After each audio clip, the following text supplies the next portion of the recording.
Boa noite, boa noite, boa noite. Paz do Senhor, queridos.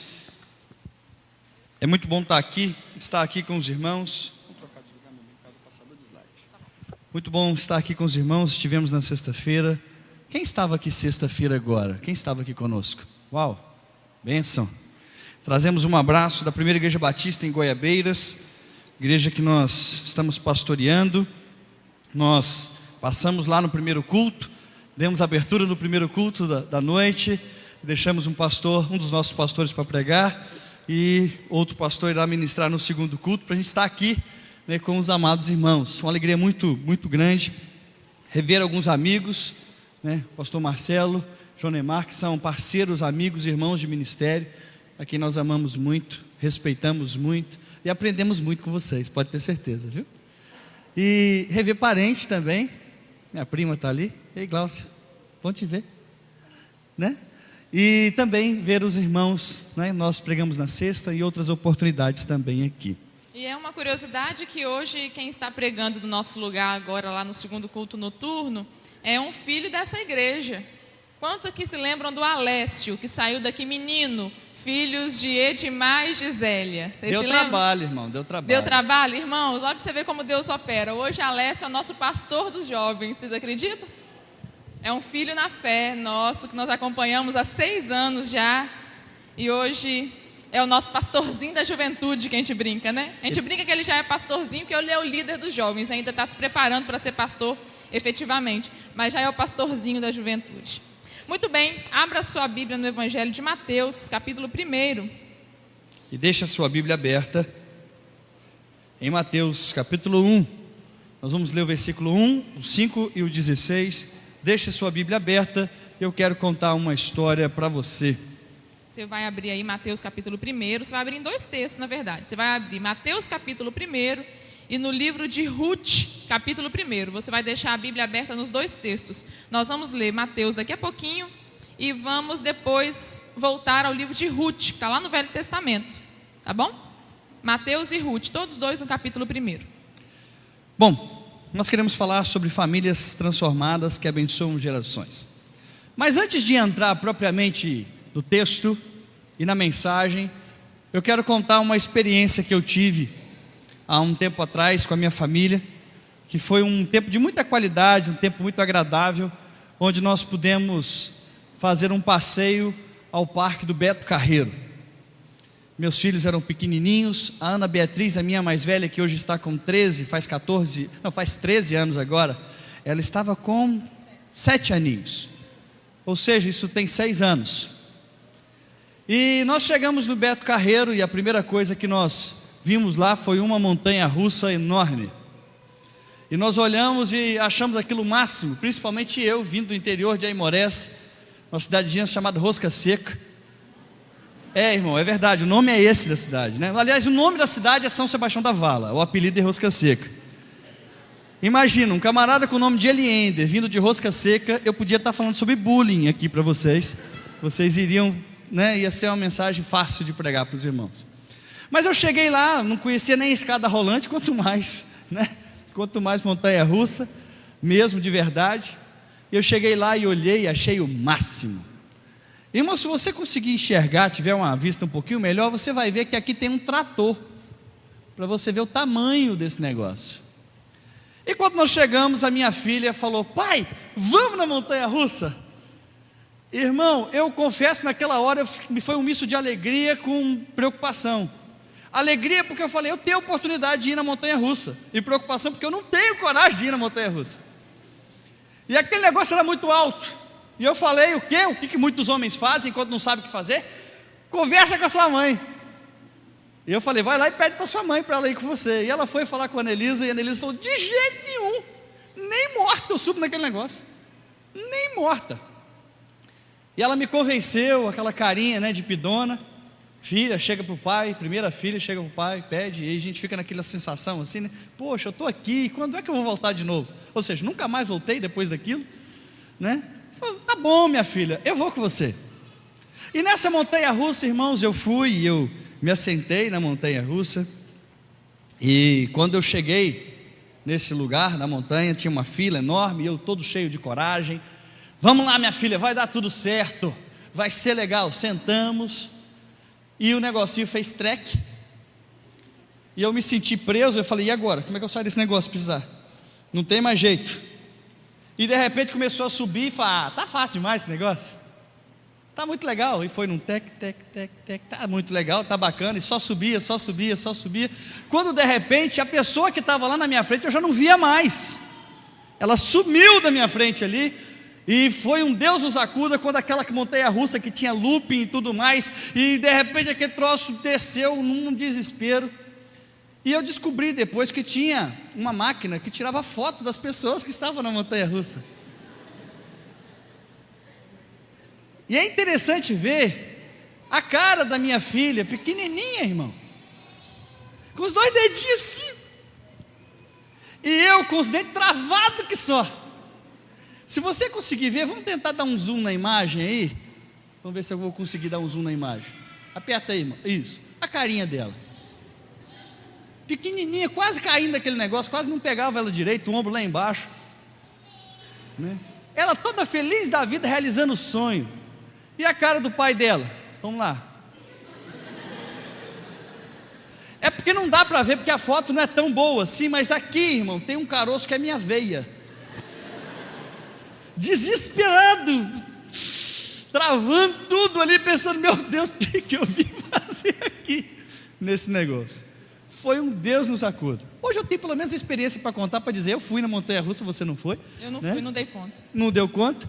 Mas, irmão, só Deus sabe o aperto que eu passei daquele negócio. Só Jesus sabe. Você está ouvindo isso aí falando: tá bom, pastor Elienda, e o que isso tem a ver com mensagem de famílias transformadas que abençoam gerações? É simples, irmão. Às vezes a gente acha que viver em família é andar numa estrada tranquila. A gente acha que andar em família é andar de carrossel, né? A gente queria que viver em família fosse andar no carrossel, que nem aquela musiquinha tranquila que vai assim, né? Sem nenhuma adrenalina. Mas na maioria das vezes, para não dizer todas as vezes, irmão, viver em família é andar numa montanha russa de emoções. Tem hora que está tranquilo, de repente você grita: ah! Né? Tem hora que você fala: para, eu quero descer, socorro! Não é não? E hoje a gente quer conversar com os irmãos sobre uma família que viveu uma montanha russa de emoções. Momentos em que eles achavam que iam morrer, que não tinha mais jeito, mas no final, essa família se tornou uma família que abençoou muitas gerações. Vamos ler aí Mateus capítulo 1. Nós vamos ler o versículo 1, 5 e 16, que são os que nos interessam, depois os irmãos vão entender por quê. Mateus, o evangelista Mateus vai dizer o seguinte: esse é o registro da genealogia de Jesus Cristo, filho de Davi, filho de Abraão. Nós estamos falando da genealogia de Jesus. Lá no versículo 5, nós vamos encontrar os nossos heróis. Salmão gerou a Boaz, cuja mãe foi Raabe. Boaz gerou Obed, cuja mãe foi Ruth, e Obed gerou a Jessé. E lá no final, no versículo 16, você vai ler: e Jacó gerou José, marido de Maria, do qual nasceu Jesus, que é chamado o Cristo. Nós temos aí nossa família heroína, Boaz e Ruth, como parte da genealogia de Jesus. Agora você volta para a sua Bíblia lá no livro de Ruth, que eu pedi para você abrir aí no 1º capítulo. Nós vamos ler do 1 ao 6. Diz assim: na época dos juízes houve fome na terra. Um homem de Belém de Judá, com a mulher e seus 2 filhos, foi viver por algum tempo nas terras de Moabe. O homem chamava-se Elimeleque, sua mulher Noemi e seus 2 filhos, Malom e Quilion. Eles eram efrateus de Belém de Judá. Chegaram a Moabe e ali ficaram. Mas morreu Elimeleque, marido de Noemi, e ela ficou sozinha com seus 2 filhos. Eles se casaram com mulheres moabitas, uma se chamava Orfa e a outra se chamava Ruth. Depois de terem morado lá por quase 10 anos, morreram também Malom e Quilion, e Noemi ficou sozinha, sem os seus 2 filhos e sem o seu marido. Foi quando Noemi soube em Moabe que o Senhor viera em auxílio do seu povo, dando-lhe alimento, e decidiu voltar com suas 2 noras para sua terra. Vamos fechar os olhos, vamos orar mais uma vez? Pai, nós estamos diante da Tua Palavra, pedimos que o Senhor fale conosco, fale aos nossos corações, Teu Espírito Santo aplique as Suas verdades à nossa vida, em nome de Jesus, amém e amém. Nós estamos aqui diante de uma família da Bíblia que viveu uma montanha russa de emoções, e nós vamos tirar dessa família da Bíblia algumas lições a respeito de sermos uma família transformada e que abençoa muitas gerações. Veja que a história dessa família não começa muito bem. A Bíblia diz no primeiro versículo do livro de Ruth que eles já estavam vivendo um cenário caótico, porque naquela época em que eles viviam, havia fome na terra. Era um momento de crise, teve fome. Onde eles viviam, que era Belém de Judá, a terra do pão, o pão acabou. Eles tiveram que realizar um movimento imigratório, ir para uma outra região vizinha, que se chamava Moabe, que por sinal era uma nação inimiga dos judeus. E eles resolvem ir para Moabe porque eles estavam passando fome. De repente eles vão para Moabe, quando chegam em Moabe, não bastasse estarem passando fome e necessidade, morre o pai da família, Elimeleque. Os 2 filhos que ficam com a mãe viúva resolvem se casar com mulheres moabitas. Isso não era muito bem visto. O judeu não gostava de casamento misto, mas eles tomam 2 mulheres para casar, Ruth e Orfa. Passados 10 anos, morrem também os meninos, o Malom e o Quilion, que nome bonito para você botar nos seus filhos. Morrem os 2 também. E mais uma vez, aquela família passa por uma outra montanha-russa de emoções. Então, olha quantos loopings essa família deu. Fome na terra, movimento imigratório, morre o marido, vivem o primeiro luto, casam com estrangeiras, uma segunda situação difícil de enfrentar, essa adaptação, costumes diferentes. Depois tem um segundo luto, um terceiro luto, porque 2 filhos morrem, e agora nós estamos diante de 3 mulheres desamparadas. O que nós podemos aprender em primeiro lugar, irmãos, se nós queremos ser uma família transformada e que abençoa gerações? Primeira coisa que nós temos que entender é que cenários caóticos não podem impedir a graça e o agir de Deus. Você pode falar isso comigo? Cenários caóticos não podem impedir a graça e o agir de Deus. É interessante nós vermos que essa história mostra a história de uma família muito sofrida. É bem provável que a sua família tenha problemas, mas talvez não tenha tantos quanto essa família aqui citada na Bíblia. É uma família que sofreu demais. Mas também é tão interessante nós analisarmos a Bíblia e vermos que Deus tem um carinho, um afeto, um desejo tão grande de abençoar certos tipos de pessoa. Pessoas mais sofridas. Parece que Deus caminha um pouco mais pela periferia, sabe? Com a intenção de abençoar aquelas pessoas que estão à margem de uma sociedade.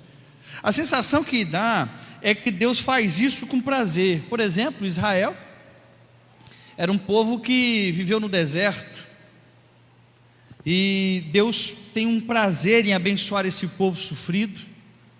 Nós vemos Canaã, numa nação, uma localização desértica, e Deus deseja abençoar esse povo.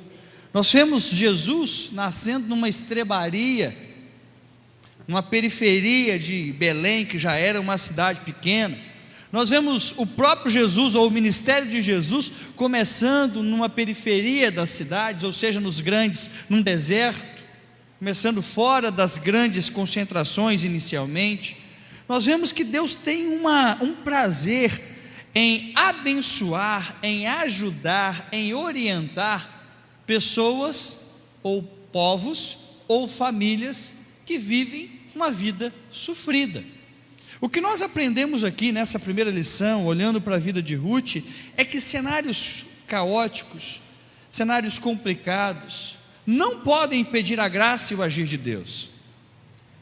Pastor, a minha vida e a minha família está vivendo em pé de guerra. Isso não significa que Deus não tenha poder para derramar graça sobre a sua casa. Pastor, meus filhos estão nas drogas. Isso não significa que Deus não tem poder para abençoar a sua família. Não existe mal, não existe problema, não existe conflito que seja poderoso o suficiente para impedir a graça e o agir de Deus. E eu queria que você, além de ter essa compreensão, essa esperança, sabe? Porque o cenário de Ruth, não só o cenário de Ruth, mas o cenário da Bíblia Sagrada, de como a Bíblia Sagrada desenvolve. É interessante você ver isso, como o pastor Eliane colocou, que ao longo da Bíblia Sagrada, os lugares desérticos, os cenários não muito bonitos, eles são lugares da manifestação poderosa de Deus. É no meio do deserto que Deus manda coluna de fogo, nuvem, faz a água sair da rocha, o maná cai do céu. É num cenário que não tem glamour que Deus opera. É interessante, eu queria que você pensasse não só nessa esperança de que quando as coisas aparentemente estão caóticas, Deus pode manifestar, Deus pode agir, Deus continua derramando sua graça, seu favor. Eu queria que você desse ainda mais um passo além de ter essa esperança, mas que você pudesse olhar para situações caóticas com uma expectativa, com uma certa expectativa de como quem diz assim: Senhor, está caótico aqui, está desértico, o que o Senhor está preparando para mim? Será que a gente poderia olhar para situações caóticas da nossa vida com mais expectativa? Porque na maioria das vezes nós olhamos para situações caóticas com desesperança. Parece que quando a gente se depara com um cenário como o de Ruth, a primeira reação que nós temos é dizer: acabou tudo, não tem jeito. Olha essa família, irmão, crise econômica, crise financeira, crise social, vai para outro país, sai da sua terra, sai do seu convívio. Eles estão no meio de um povo que é hostil, tudo que eles criam está longe, a família, as raízes, o cenário não é agradável, não é um enredo que nenhum de nós queria para a nossa vida. Mas nós vamos ver ao longo do livro de Ruth que é justamente nesse cenário que Deus vai manifestar sua graça e seu poder. Será que nós, ao invés de ficarmos desesperados com as nossas situações desérticas, será que haveria possibilidade? Será que o deserto não é um convite para você olhar para ele com mais expectativa, para você olhar para ele com mais desejo de ver o que é que Deus está fazendo? Ao invés de seguir o curso da multidão, que é olhar para os cenários caóticos e dizer: acabou, não tem jeito mais, do jeito que está não tem mais esperança, isso aqui não tem oração que dê jeito. Nosso convite hoje para você transformar sua família, abençoar a sua geração e outras gerações, é primeiro entender que cenários caóticos não impedem o agir de Deus. E por isso, mesmo que você esteja vivendo um cenário tão difícil quanto de Ruth, você pode olhar para ele com mais expectativa. Segunda coisa que nós aprendemos com essa família de Ruth está lá no versículo 16 e 17 do capítulo 1. Vamos contextualizar aqui para você entender. Diante de todo esse problema, Ruth, aliás, Noemi, que tinha 2 noras, que por sinal ficaram viúvas também, chega para suas noras e diz o seguinte: minhas queridas, a situação está complicada. Nós somos imigrantes aqui e hoje nós podemos falar com maior facilidade sobre imigração, porque a maior crise migratória que o mundo já viu está acontecendo nesse exato momento, né? Nós somos imigrantes, vocês não têm compromisso com as minhas regras, com as minhas leis, com as leis do meu país, vocês não têm compromisso de seguir o meu Deus. Então deixa eu dizer um negócio para vocês: vocês estão novinhas ainda, volta lá para a terra de vocês, sabe, vai para outro canto, busca a família de vocês, arruma outro marido, sejam felizes. E a Bíblia vai dizer que ela deu um beijo nas suas noras e as despediu.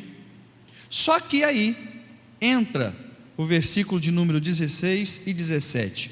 Uma das noras de Noemi, Ruth, vai dizer o seguinte, versículos, capítulo 1, 16 e 17. Ruth, porém, respondeu: não insista comigo que te deixe e não mais a acompanhe. Aonde fores irei, onde ficares ficarei. O teu povo será o meu povo, o teu Deus será o meu Deus. Onde morreres, morrerei, e ali serei sepultada. Que o Senhor me castigue com todo o rigor, se outra coisa que não a morte me separar de ti. Olha só, presta atenção, já tem um grande milagre aqui no texto. Quem está falando isso é uma nora para uma sogra, já começa por aí. Que a gente usa isso muito em convite de casamento, né? Mas é uma palavra dada por uma nora a uma sogra, beleza? Tá ok? Outro ensinamento que nós aprendemos aqui é que famílias transformadas que abençoam gerações entendem que amar incondicionalmente pode não ser o caminho mais fácil, mas certamente é o caminho mais excelente. Amar incondicionalmente pode ser não ser o caminho mais fácil, mas é o caminho mais excelente. Veja que se a gente lê o texto assim, à primeira vista, a gente não consegue entender o preço que Ruth estava pagando para amar sua sogra incondicionalmente. Verdade. Porque veja, elas estavam na situação de mulheres absolutamente desamparadas. A mulher, irmão, hoje em dia, a mulher já é vítima de discriminação e de desqualificação. Naquela época, muito mais. Elas não tinham amparo social. E o amparo social que elas tinham não se aplicava. Por que o amparo social que elas tinham não se aplicava ao caso de Ruth? Porque existia uma lei que dava amparo social à viúva que morria sem filhos, se chamava Lei do Levirato. O que dizia essa lei? Se uma mulher ficar viúva e ela não tiver filhos, o irmão do viúvo, ou melhor, perdão, o irmão do esposo falecido, vai ter que tomá-la por esposa, cunhado, e suscitar descendência. Então, por exemplo, se eu ficasse viúva, se o Eliender morresse, o meu cunhado, o irmão dele, teria que me tomar por esposa. Olha para o seu cunhado e vê o problema que você ia arrumar naquela época. Imagina, irmão. Era mais ou menos assim, ora para Deus te dar Tadinho filho. do meu cunhado, mas eu acho que não ia rolar. Mas enfim, e pior, o filho que eu tivesse do meu cunhado receberia o nome de Eliender. Seria filho de Eliender, entendeu? Essa era a lei do levirato. Seria o meu herdeiro e não dele. Dele e não. Para quê? Para que as terras de Eliender ficassem para este meu filho, que na verdade é do filho do cunhado. Porque se o Eliender tivesse terras e eu não fosse resgatada pelo meu cunhado, as terras dele iam ser apropriadas por outras pessoas. Ó, para você ver, irmão, o que era ser mulher naquele tempo. A mulher não tinha direito nem à herança do marido se não tivesse filhos homens para lhe serem herdeiros. Só que essa lei de proteção social, veja, o objetivo da lei era ser proteção social. Para essa mulher não perder as terras e para essa mulher não ficar desamparada, ela tinha que casar com o cunhado. Só que Noemi não tinha mais filhos, todos morreram. E ela já estava velha, ela não ia poder ainda arrumar um marido velha, gerar um filho, para o filho crescer e casar com a Ruth. Ou seja, inviável. Órfã. A lei não se aplicava. É por isso que a Noemi vira para Ruth e fala: vai embora, minha filha, eu não tenho condição, não tem amparo social que te garanta se você ficar comigo. Mas mesmo se eu não. conseguisse gerar filhos, ia demorar demais para esse menino crescer, para casar com você, mesmo se assim fosse possível. Ou seja, deleta a ideia. Não dá. Não tem Bolsa Família para gente, não tem INSS. Meu marido morreu, não fez seguro de vida, até porque naquela época não tinha. E agora eu estou à mercê da misericórdia de Deus. Só que, diante desse cenário, Ruth vira para sua sogra e fala o seguinte: hashtag tamo junto. É isso que ela fala aqui no texto. Vê se não é. Para onde você for, eu vou. Tamo junto, filha. Se tiver ruim para você, vai estar ruim para mim. Se tiver bom para você, vai estar bom para mim. Ó, Deus é a prova. Só vou me separar de você. Gente, ô norinha abençoada. Só vou me separar de você se eu morrer. Tamo junto. Amar incondicionalmente. A decisão de Ruth envolvia muitos riscos. Mas aquela mulher entendeu que ela era uma família com a Noemi. Então ela diz: eu vou te amar mesmo que você não tenha nada para me oferecer em troca. Em outras palavras, ela disse: Noemi, eu não quero seus filhos. Noemi, eu não quero a sua herança. Noemi, eu não quero o que você pode me oferecer. Noemi, eu entendi que eu e você somos uma família, e eu escolhi amar você mesmo que você não tenha nada a me oferecer. Ô, gente, isso é forte demais, gente. Só fazer um parênteses aqui, meu irmão. Olha o formato dessa família. A gente está muito acostumado com pai, mãe e filhos, mas essa é uma família totalmente atípica. Aliás, o nosso mundo hoje é um mundo de famílias atípicas. Essa é uma família formada apenas por uma nora e uma sogra, porque a outra órfã foi embora. E Deus resolve, aliás, Ruth resolve amar incondicionalmente, mesmo não tendo uma linhagem de sangue, mas se torna uma família com a sua sogra, estabelece com ela um amor incondicional. Capítulo 1, versículo 17 vai dizer que o Senhor me castigue com todo rigor, se outra coisa que não a morte me separar de ti. Amar sem esperar nada em troca. Irmão, você quer ser uma família transformada, minha irmã, para abençoar gerações? Você precisa entender que o caminho do amor incondicional não é o mais fácil, mas ele é o mais excelente. Verdade. Você é família com quem é família com você, porque eles têm alguma coisa para te dar em troca. Ou você é família porque você fala, nós somos família e nós vamos juntos. Se nós passarmos fome, nós vamos comer angu junto. Se nós tivermos dificuldade, nós vamos passar juntos. Se você ficar enfermo, eu vou botar comidinha na sua boca. Mas nada que não seja a morte me separará de ti. Ou você está com a sua família, seja ela, tenha ela a constituição que tiver, porque hoje lhe é conveniente. Se nós queremos abençoar gerações, nós precisamos entender que a gente não faz isso sem passar por um caminho de amor incondicional. Porque este é o modelo de amor de Jesus. Tem muita gente que está com os pais porque os pais pagam a conta, porque se pudesse já tinha dado linha na pipa. Pensa se não é a sua realidade. Tem muita mulher que está casada porque quem sustenta é o marido, que ela não quer trabalhar. A base não é o amor incondicional, a base é um monte de outras coisas. Um monte de outras coisas. Tem homem que ainda permanece num relacionamento, mas com base em que vai ser uma vergonha para minha casa. Querido, o seu casamento nunca será sustentado por outra coisa a não ser um amor incondicional. Porque não tem como. Somos pessoas difíceis, diferentes, complicadas, impossíveis, a ponto que tem dia que a gente acorda, olha no espelho e fala, eu não me suporto, e quer que o outro aguente a gente. A gente é assim, a gente é complicado. Tem dia que a gente está num dia difícil, fala, meu Deus, como é que eu fui besta desse jeito? Se não for um amor incondicional, as famílias vão ruir. Amor incondicional significa o seguinte, eu vou te amar mesmo que você não mereça, mas eu vou te amar. Porque esse é o modelo de amor que Jesus deixou para nós. Amor na concepção cristã não é sentimento. Amor na concepção cristã é um mandamento. É um mandamento. Qual é o primeiro mandamento? Amarás o Senhor teu Deus sobre todas as coisas. E o segundo? E amarás o teu próximo como a ti mesmo. Não é na hora que você se sentir bem você ama. É um mandamento.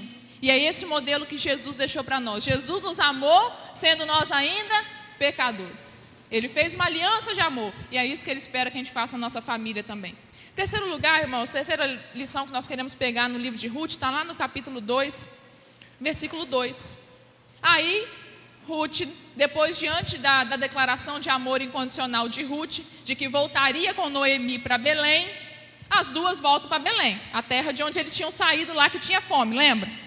A família de Noemi e Elimeleque saiu de Belém porque estava com fome, foi para Moabe, lá eles casam, os filhos casam com Ruth e Orfa. No retorno a Belém, só Ruth volta com Noemi. A Orfa, deu linha na pipa. Falou, eu vou nada, eu quero alguma coisa em troca. Vou lá morar com sogra para passar fome, vou coisa nenhuma, vou voltar para casa do papai e vou casar de novo. A Rutinha não, a Rutinha gente boa. Rutinha. Lembra da Rutinha? Rutinha gente boa, a Rutinha sempre é gente boa, né? E aí a Rutinha voltou. A geração nova não lembra, né, da Rutinha. Rutinha era fofinha. A Rutinha fofinha voltou com a Noemi para Belém. Quando elas chegam a Belém, olha aí o versículo 2. As duas estão viúvas, desamparadas e pobres. O que elas fazem? E viúva, desamparada e pobre, voltando para a terra. Então Ruth faz o quê? A Ruth moabita diz a Noemi, vou recolher espigas no campo daquele que me permitir. Versículos 8 e 9. Disse então Boaz a Ruth. Capítulo 3, 8 e 9. Capítulo 3, perdão. Capítulo 3, versículos 8 e 9. Vira aí. No meio da noite o homem acordou de repente. Ele se virou e assustou-se ao ver uma mulher deitada a seus pés. Quem é você? Perguntou ele. Sou sua serva Ruth, disse ela. Estenda a tua capa sobre tua serva, pois o Senhor é resgatador. Vou explicar esse texto. Terceira coisa que a gente aprende na história de Ruth e Noemi é que Deus é soberano, mas Ele não abre mão do seu protagonismo. Deus é soberano, mas Ele não abre mão do seu protagonismo. O que é isso, Annelise? A Rutinha voltou com a Noemi e ela virou para a Noemi e falou: nossa situação é a seguinte: nós somos mulheres, viúvas, desamparadas e pobres. Eu não vou ficar aqui chorando e me lamentando, me vitimizando e ficando assim: ai meu Deus, como o Senhor pesou a mão na minha vida. O Senhor tirou meu marido, o Senhor tirou nossas terras, o Senhor tirou nosso pão, o Senhor tirou nosso povo, o Senhor tirou tudo de nós, e agora nós estamos aqui, quem poderá nos defender? Ninguém nos defende. Eu sou mesmo amaldiçoada, joguei pedra na cruz. Eu acho que quando eu não nasci na posição correta, meus pais me amaldiçoaram, minha mãe me abandonou, meu pai me bateu, minha professora colocou eu cheirando giz no quadro. Ó céus, ó terra, e agora quem poderá me defender? Não, meu filhinho, Rutinha, gente boa, sacudiu a poeira, você falou: quer saber de uma coisa? Eu vou rebuscar a espiga. O que é rebuscar a espiga? Rebuscar a espiga era mais uma lei de proteção social. Se você fosse pobre, você tinha o direito de entrar na terra de qualquer pessoa que permitisse e pegar o que sobrava da colheita para você comer. Era uma lei de proteção social. E a Rutinha não ficou se vitimizando, não. Falou: ai, que vergonha. Ruth, tão maravilhosa, tão linda, tão formosa. Rebuscar a espiga, ai, que humilhação. Ai, que triste, eu não vou fazer isso não, isso é muito triste, ai, que horror. Não, é o que tem para mim, é o que nós temos para hoje. Bora. Vamos nós rebuscar espigas. E aí, Ruth foi protagonista. O que é protagonista? É aquela pessoa que olha para a sua história e decide atuar sobre a sua história, ao invés de sentar na beira do palco e lamentar e chorar. É aquela pessoa que fala bem assim: escuta aqui, a história é minha, a vida é minha, é isso que eu tenho que fazer, eu vou correr atrás. Olha só, ou você é protagonista ou você é vítima. Ou você se posiciona como vítima, ou dó, tadinho de mim, né? Vou esperar, quem sabe, um dia, talvez, alguém olhe para mim e tenha pena de mim. Ou você é protagonista, irmão. Pera lá, é isso que a vida preparou para mim? É. Não tem muita coisa em casa, não tem muito dinheiro, não, mas eu vou viver com o que eu tenho.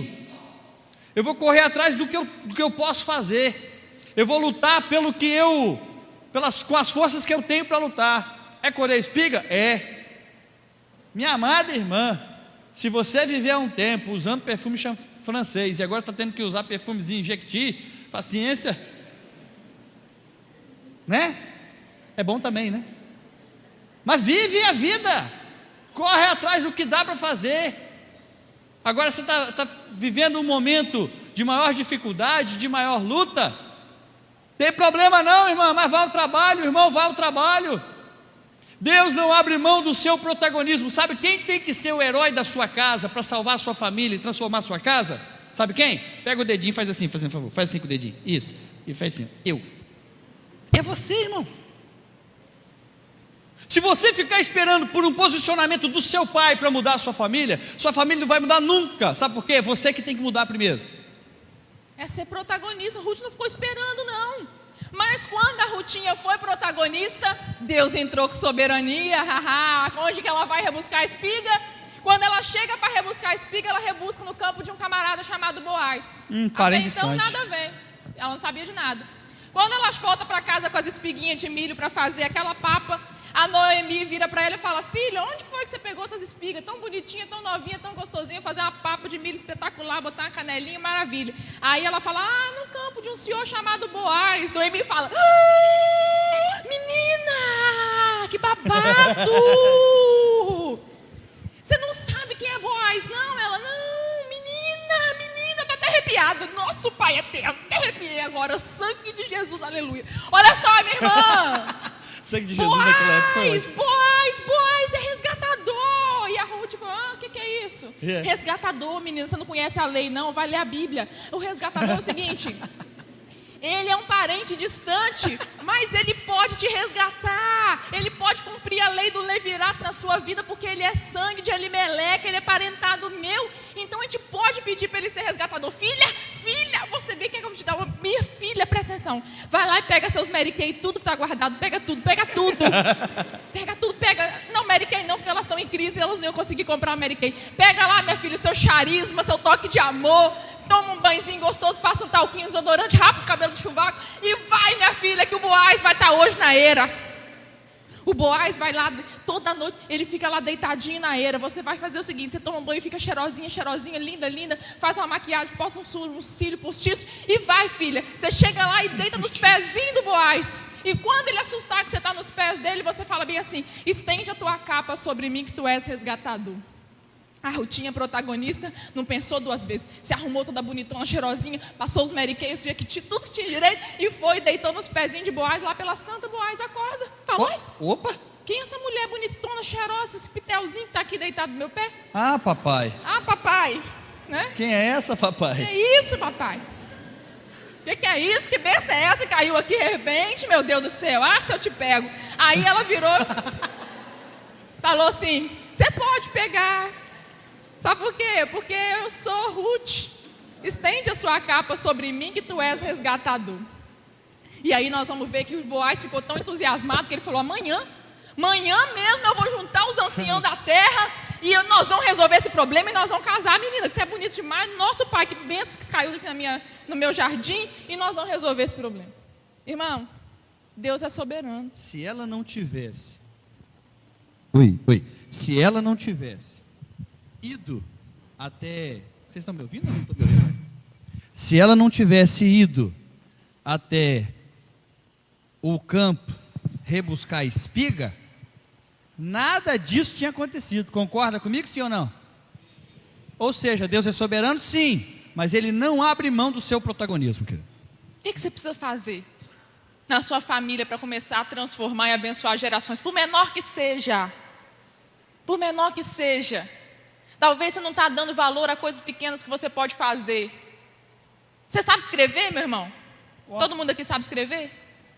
Por que você não começa a escrever uns bilhetinhos, botar dentro do bolso do seu marido? Já pensou, irmão? Você está lá trabalhando, um dia ruim, difícil, você mexe com venda, não vendeu nada aquele dia, e bate no bolso: ó, tem um papel aqui. Meu bem, vou passar o dia inteiro pensando em você. A hora que você vier em casa, quero te dar um abraço como nunca. Oh, que coisa linda. A gente trabalha até mais feliz, irmão. Bota um bilhetinho no caderno da sua filha, bota um coisinha no espelho, manda uma cartinha para sua sogra. Gente, e hoje em dia a gente fala: ah, não, pastor, não tem criatividade. O WhatsApp está aí para provar que você tem. Porque você consegue mandar mensagenzinha para tudo quanto é grupo, pelos 999 grupos que você participa, de bobeira, de besteira, porque você disse que não tem tempo, mas para isso você tem. E às vezes não tem disponibilidade para mandar em 10 segundos eu te amo, meu bem, estou pensando em você. Custa um homem. É coisa pequena. Você sabe lavar um copo? Você sabe lavar? Existe alguém na face da terra que não sabe lavar um prato? Eu? Ah, não pode. Gente, brincadeira, ele me ajuda tanto. Vejam isso, homens. Você pode ser um homem de Deus e ajudar a sua mulher. Começa a ajudar a sua mulher a lavar a vasilha. Coisa pequena. Só oferece um dia para passar o pano na casa para ela. Às vezes as transformações da nossa família estão em pequenas coisas. Você é adolescente, se oferece para ajudar sua mãe, seu pai em casa. Tem adolescente que sai de casa, sabe assim, ele se acha o super-herói. O cara, o homem que vai transformar o mundo, mas não é capaz de arrumar o quarto dele. É. E veja que rebuscar espigas, presta atenção nisso aqui, gente. Rebuscar espigas parecia uma coisa humilhante, porque só pobres rebuscavam espigas. Mas Ruth pagou o preço e foi aí que o milagre começou. Quantos homens acham que é humilhante ajudar a mulher no serviço da casa, e talvez está aí o começo da transformação da sua família? Você sabia que mulheres que os maridos ajudam no serviço de casa são mais felizes e mais dispostas para momentos de intimidade? Eu acho que você devia repensar. É verdade, isso é uma pesquisa. É uma pesquisa, verdadeira. tá? Você devia repensar. Bom, Pequenas coisas, mas vamos lá que nosso tempo está voando, é o último ponto agora para a gente acabar. Ruth, capítulo 4, versículos 9 e 10. Ruth 4, 9 e 10. Então Boaz anunciou aos líderes e a todo o povo ali presente: vocês hoje são testemunhas de que estou adquirindo de Noemi toda a propriedade de Elimeleque, de Quilion e de Malom. Também estou adquirindo o direito de ter como mulher a moabita Ruth, viúva de Malom, para manter o nome do falecido sobre a sua herança e para que o seu nome não desapareça no meio ou do meio da sua família ou dos registros da cidade. Vocês hoje são testemunhas disso. Bom, como a Nelisa já disse, havia a lei do levirato, mas havia também a outra lei, que é do resgatador, aquele que tinha o direito de resgatar a família, resgatar as terras, e isso era, de uma certa forma, com o parente mais próximo. E aí, nós vemos que Boaz era parente sim, mas antes de Boaz tinha um cara que era mais próximo do que ele. Ou seja, Boaz tinha interesse na Rutinha, mas ao mesmo tempo, ele não era o primeiro da fila. Pela lei, ele tinha que esperar que tinha um cara na frente, e essa pessoa primeiro tinha que assumir a responsabilidade.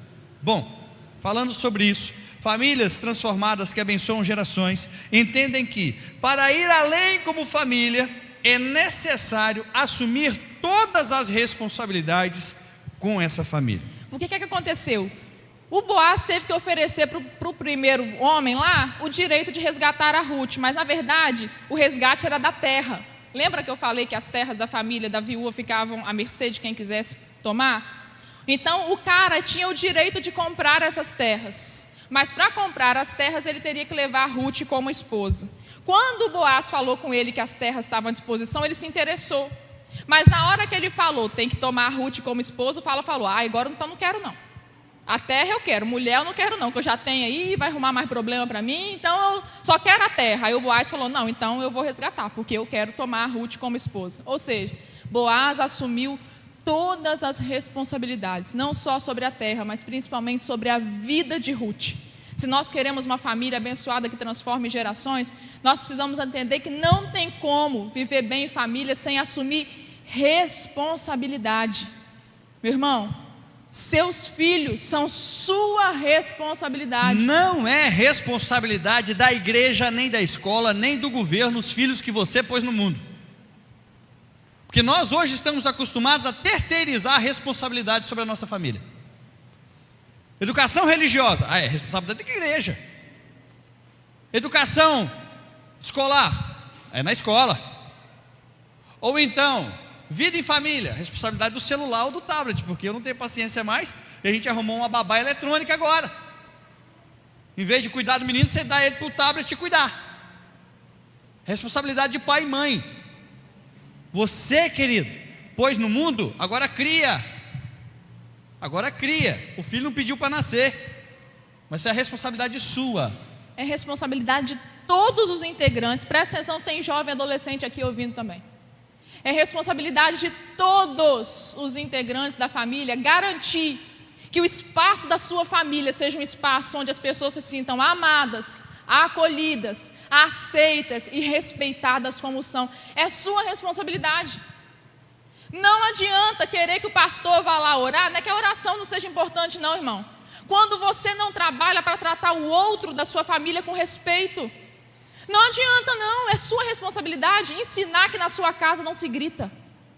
É sua responsabilidade ensinar na sua casa que as pessoas falam uns aos outros com amor. É sua responsabilidade estabelecer os limites. É sua responsabilidade impedir de todos. Quando estou falando sua, estou falando com relação à sua família, individualmente, assim como é minha na minha família. É sua responsabilidade impedir que dentro da sua casa as pessoas sejam vítimas de violência física, psicológica e moral. É sua responsabilidade. Isso inclusive está no texto da lei. A família é responsável, nós não podemos permitir que na nossa família haja quem seja vítima de violência física, quem seja vítima de violência psicológica, quem seja vítima de violência moral. Isso é sério, irmão, sabe por quê? Porque nós somos o estado mais evangelizado na nação e somos o estado mais violento contra a mulher no Brasil. O que esse bando de crentes está fazendo que não diminui os índices de violência doméstica? É nossa responsabilidade.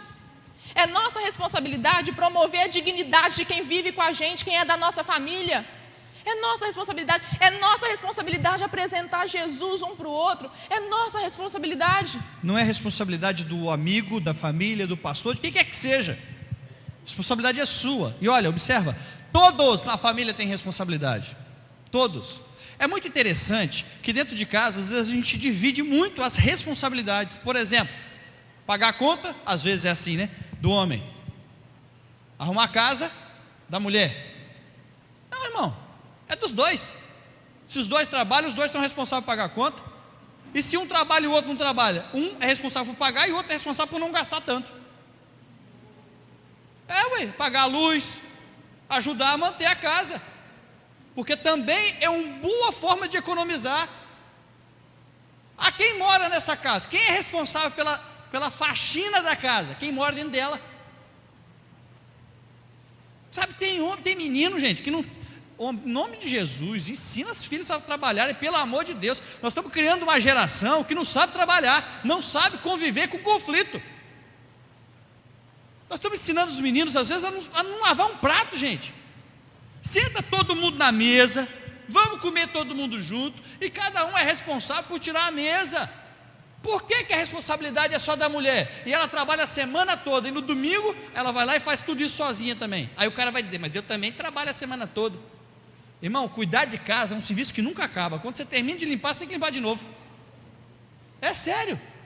Ah, pastor, mas eu não dou conta, não dá tempo de fazer tudo isso. Não, realmente não dá tempo de fazer tudo isso, mas você pode pelo menos ajudar a não sujar. Sabe, a responsabilidade é de todo mundo, gente, em tudo que a gente faz. Mas tem homem que, outra coisa também, que casou porque quis, mas quer viver vida de solteiro. Conhece gente assim? Não olha para ele agora não.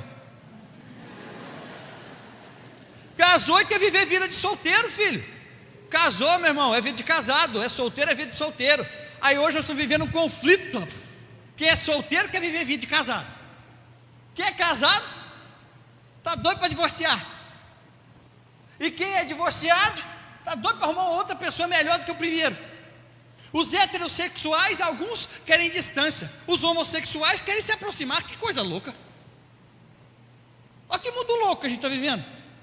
A nossa responsabilidade como família, querido, é de fazer o melhor em prol da família. Não é só a responsabilidade do pai pagar as contas. É a responsabilidade do filho mais novo ter consciência econômica.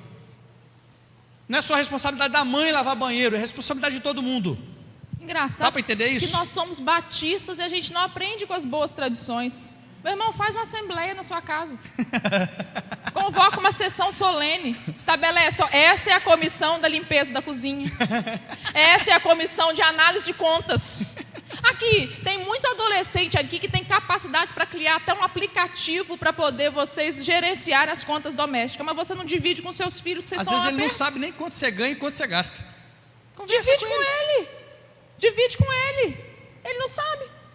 Aqui, mãe, mulheres, vou dizer uma coisa para você. Sabe quem mais treina homem para ser machista? Mulher. Mulher é quem mais treina homem para ser machista.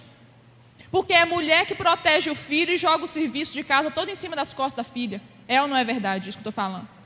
Tem filha menina, taca o serviço da casa todo em cima da menina. Não vou botar meu filho para fazer isso, não, senão ele vai virar gay. Vai virar gay coisa nenhuma. Tem uns homens aí que estão meio chateados com a gente, essa mensagem. Eu gosto de chatear os homens. Não bota microfone na mão de mulher, não, irmão. Botou, acabou. Você acha por que eles não estão querendo botar os microfones nas mãos de mulher? Porque mulher é bicho terrível, menino. Nós falamos mesmo, falo mesmo. Digo, falo mesmo. Pronto, falei. Brincadeira, ninguém nós tá aqui olhando criamos os homens para ser machistas. Verdade. E depois reclamamos que eles são machistas. Faz isso com seu filho, não. Abençoa a vida da sua nora, que você nem conhece ainda. Ó, irmãos, eu agradeço tanto a Deus pela minha sogra, tanto, porque minha sogra não criou homem para ser machista. Os filhos da minha sogra, pequenininha, arrumava a casa, fazia comida, faz tudo, é uma benção. Tá aí, ó, homem com M maiúsculo. Ó, graças H a Deus. maiúsculo. Isso, Eu ia falar macho.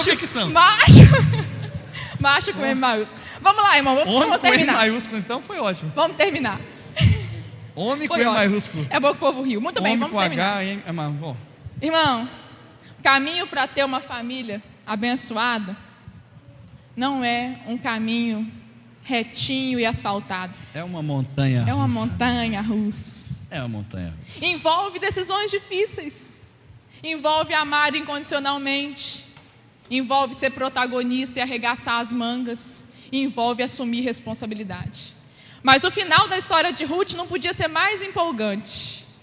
Sabe por quê? Ela se tornou ascendente do rei Davi. E foi parte da genealogia de Jesus. Uau. O nome dela está lá. Poucas mulheres têm seus nomes registrados na história. Mas o de Ruth está lá. Você também pode deixar uma história que será um legado para muitas gerações. Você pode. por mais desértica que seja a sua situação, você também pode, porque Deus continua manifestando sobre nós a sua graça. Essa pergunta que está em cima, qual é a sua escolha? Ela é baseada na seguinte questão: você pode escolher o caminho de órfã. Tá ruim? Tchau, não quero mais nada com você, estou indo embora, não quero continuar nessa família, vamos embora, não aguento mais. Ou o de Ruth: tá ruim, mas nós estamos juntos e vamos ficar juntos. Nem sempre o caminho mais fácil, querido, é o melhor caminho. Nem sempre o caminho mais fácil é realmente o melhor caminho. Eu queria que você, nesse momento, nós fizéssemos algo aqui para concluir essa mensagem. Se a sua família se encontra dentro desse local de culto, eu gostaria que você fizesse uma bagunça santa, saísse do seu lugar e ficasse perto dessa pessoa que é a sua família. Os meninos às vezes estão longe dos pais, do marido, não sei. Locomove aí, chega perto de quem é a sua família agora. Você vai ficar próximo a essa família sua agora aí. Se você não está com família aqui, seja adotado por alguém da sua família na fé. Quem não tiver família, adota uma família hoje. E aí, adota alguém, a família na fé, né? É estudante, veio estudar de fora. Adota alguém aí agora como sendo a sua família.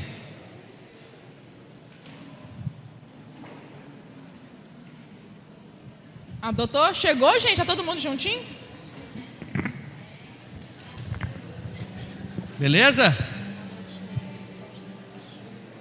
Nós vamos cantar uma música. Eu vou pedir para você ficar de pé. Abraça aí sua família e nós vamos cantar uma música juntos, que é uma oração. Faz um abraço coletivo aí, ok? Se quiser dar uma desarrumadinha na cadeira, não tem problema não. Depois o pastor Marcelo, a gente dá um jeito aí, tá, pastor? Nós vamos fazer essa oração através dessa música.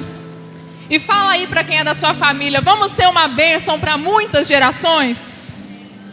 Fala aí, vamos fazer essa aliança de que nós vamos ser uma bênção para muitas gerações. Muitas gerações. Eu não quero abençoar só a minha geração, eu quero abençoar muitas gerações. Fala aí, vamos fazer esse compromisso? Em nome de Jesus. Vamos fazer essa oração e esse compromisso em nome de Jesus. Vamos cantar juntos essa canção. Minha casa será uma casa de bênção.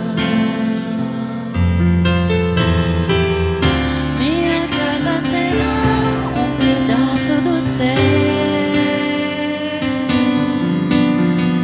nela estarão reunidos adoradores que só exaltam ao Deus verdadeiro e fiel. Minha casa será reconhecida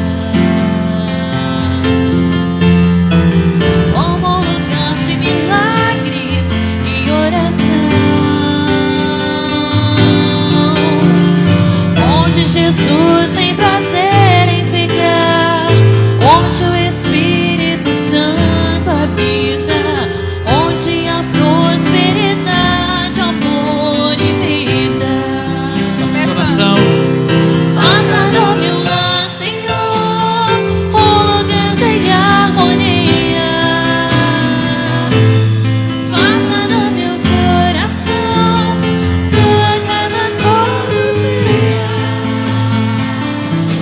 Seja à vontade pra ficar e nunca mais partir,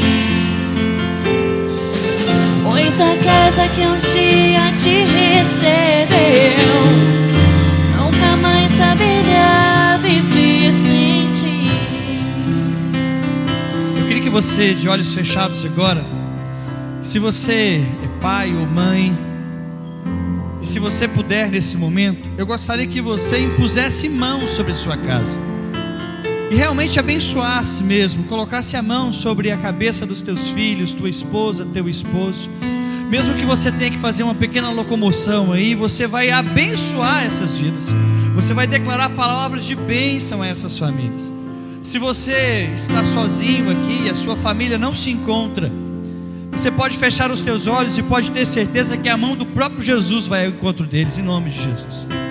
Eu queria que os pais, os homens, as esposas, as mulheres pudessem pôr as mãos sobre os demais e e pudessem abençoar, dizendo: eu quero consagrar vocês, eu quero consagrar a minha casa. Não é a oração do pastor, querido, é a sua oração. O protagonismo da história não é o meu na sua história, mas é o seu na sua história. Em nome de Jesus, assuma a responsabilidade sobre o seu lar agora. Pai, no nome de Jesus, Pai, eu quero abençoar a minha família, a minha casa, os meus filhos. Pai amado, e quero clamar em nome de Jesus que eles sejam, Deus, Pai amado, servos do Senhor acima de tudo, Deus. Quero abençoar, Deus, em nome do Senhor Jesus, com toda sorte de bênção espiritual. Quero abençoar também, Deus, a todas as famílias aqui representadas, todas as casas aqui representadas. Queremos clamar, Pai, no nome de Jesus. Converta o coração dos pais aos filhos, do esposo à esposa, da esposa ao esposo, dos filhos aos pais. Que haja respeito, amor, diálogo, compreensão. Que haja, Deus amado, unidade. Que haja um desejo, Deus, de oferecer o melhor um para o outro, Pai, para juntos servirmos ao Senhor. Pai, no nome de Jesus, que assim como Ruth, Pai, possamos, Deus, assumir o protagonismo da nossa história, crendo que o Senhor é soberano, mas, Pai amado, através de posturas simples, possamos mudar a realidade do nosso lar, da nossa casa. Nós abençoamos esse povo lindo, com toda a sorte de bênçãos, Pai, no nome de Jesus que nós oramos, amém e amém, Jesus.